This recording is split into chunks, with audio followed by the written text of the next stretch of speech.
Bonjour, bonsoir, merci d'écouter le journal d'IJKL du samedi 6 juillet 2024. Restez jusqu'à la fin pour entendre les faits divers. Avant de débuter ce journal, l'info de dernière minute. Très bonne nouvelle pour les bureaux de vote de Saint-Louis.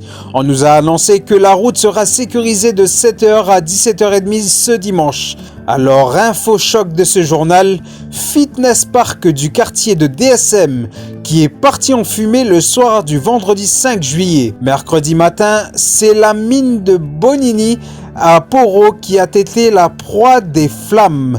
Au total, 4 engins ont été incendiés ainsi que des bureaux et des ateliers contenant l'ensemble du stock de pièces détachées. Un feu de brousse a été déclenché sur une propriété de Port-Laguerre. Heureusement, les pompiers sont rapidement intervenus et le feu n'a pas eu le temps de se propager.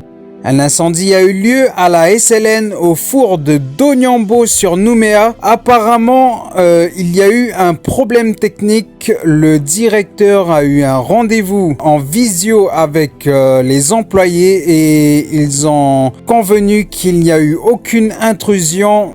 Le gouvernement estime le coût de la crise à 265 milliards de francs. Un accident grave sur la sortie de Tontouta entre un véhicule et un poids lourd. Il y aurait 1 mort et 2 blessés. La cour d'appel de Nouméa a rejeté les demandes de remise en liberté de 5 sur 7 militants indépendantistes accusés d'avoir joué un rôle dans les récents émeutes. Christian Théin sera maintenu en détention.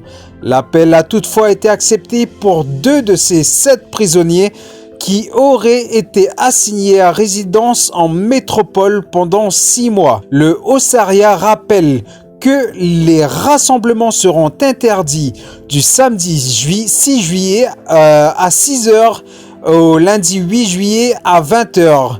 Les mesures d'interdiction de vente, de transport d'armes ainsi que la vente d'alcool et le couvre-feu sont prolongés sur tout le territoire jusqu'au lundi 15 juillet à 6h.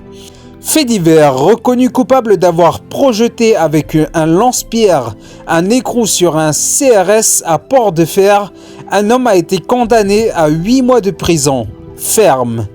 Des jeunes auraient arrêté et volé un véhicule d'une infirmière âgée de 50 ans rentrant chez elle à Tontouta. Merci d'avoir écouté ce journal et le résumé de ce journal. Sur ce, bonne journée, bonne soirée.